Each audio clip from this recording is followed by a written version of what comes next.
Awaiting its new location in the grounds of the UP Vargas Museum, Napoleon Abueva's play sculpture now lies in a corner just off the museum's parking area. The 300 by 115 centimeter reinforced concrete piece dates back to the 1960s when Purita Kalaw-Ledesma commissioned it for her new house. The sculpture and a swimming pool were later additions to the Kalaw home. An older photo shows the sculpture lodged in the earth with trimmed grass framing its bottom. Both the pool and the sculpture, alongside a Nipa playhouse, gathered the Kalaw grandchildren to Purita's home. They lived nearby, so it is easy to imagine them coming and going. We can even imagine hearing the laughter of children frolicking in the garden or in the pool, absorbed in the enjoyment of play. Dislodged from its original location, the sculpture now invariably appears like a sawn-off bone, or more fittingly, like a sickled heart artery. It has 3 big holes now partially filled with rainwater, which by turn are complemented by 3 smaller ones in its upper ventricles that look more like telescopes or camera lenses to be peered through by a child. One instinctively looks through them to survey and into its surroundings. Play invites us to move around it in a circular path. If we follow its outlines, we will pause at points marked by the holes and cavities of its form. It lies on its belly, and its extensions make it appear like a seesaw. The work's straightforward title intimates discovery innate to the gestures of looking and feeling, perhaps a totality of experience which children call play, or what adults regard as flow. National artist Napoleon Abueva apprenticed with the Cebuano sculptor Fidel Araneta and later studied at the University of the Philippines School of Fine Arts on a scholarship from Pura Villanueva, Kalaw. He took his master's degree at the Cranbrook Academy of Art in Michigan on a Smith-Mundt Fulbright grant, further trained in sculpture and ceramics at the University of Kansas, and earned graduate units in art history from Harvard University in 1956. While he trained under Guillermo Tolentino at the UP School of Fine Arts, Napoleon Abueva's exploration of artistic expressions firmly established him as a pioneer of modernist sculpture in the Philippines. His early works exhibited a wide-ranging versatility and an expansive interest in varied themes and subject matter. He worked with a variety of materials, in metals such as bronze, brass, and stainless steel, in stones such as adobe, marble, alabaster, and coral, and in woods such as malave, nara, kamagong, ipil, and bamboo. He often combined them in a manner that conveyed his skillful manipulation of materials to varying degrees of complexity and inventiveness. His works defy conventional categorization, whether to themes, expressions, or mediums. They can be by turns classified as figurative, constructivist, or abstract.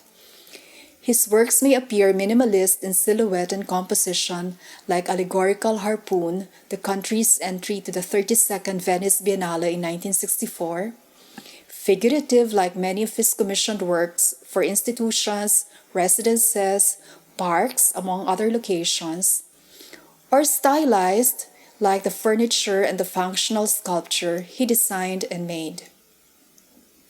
A 1987 Atlantic magazine article written by Austrian-born psychologist Bruno Bettelheim purposely introduces an idea. I quote from the article, "If we are to understand our child, we are to understand her play." Play, as Bettelheim describes it, is a way to understand how a child sees and construes the world, what she would like it to be, what her concerns and problems are. He further differentiates between play and game, which adults often use interchangeably. Play refers to a child's activities shaped by freedom from all but personally imposed rules, by free-willing fantasy involvement, with the activity itself as the goal. Games, on the other hand, are usually competitive, characterized by agreed-upon, often externally imposed rules, usually a goal, or purpose outside activity, such as winning the game. Bettelheim makes the case for play as being anchored in the present, but that it also takes up problems of the past and is often directed towards the future as well. We can discern these very aspects of play in Napoleon Abueva's body of works. They are ever more pronounced in his functional sculpture. He worked on these functional objects, and I quote from the artist, on the basis of sculptural problems rather than utilitarian objectives as diversion from pure sculpture. These functional objects included doors in relief, benches, lounge chairs, mirrors, coconut grater machines, and even a fantastic chariot which he rode wearing the full regalia of a Roman centurion. These and other works manifest a fertile imagination, a sense of adventure, and a strong sense of self. Play is an addition to these national artists' works inside the University of the Philippines Diliman grounds. They include the double crucifix for the Chapel of the Holy Sacrifice from 1957, the University Gateway of 1967, the Siyam na Diwata ng Sining or Nine Muses of the Arts from 1994, and Magdangal or Honor from 2008. Closer by is his 𝘉𝘳𝘵 or the ASEAN Boat No. 2 from 1984, a concrete frigate and ribcage hybrid.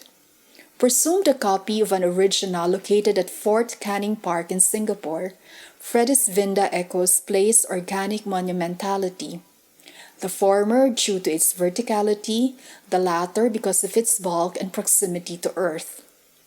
Both share an austere quality, calling our attention to their form and the spare industrial surface of unfinished concrete.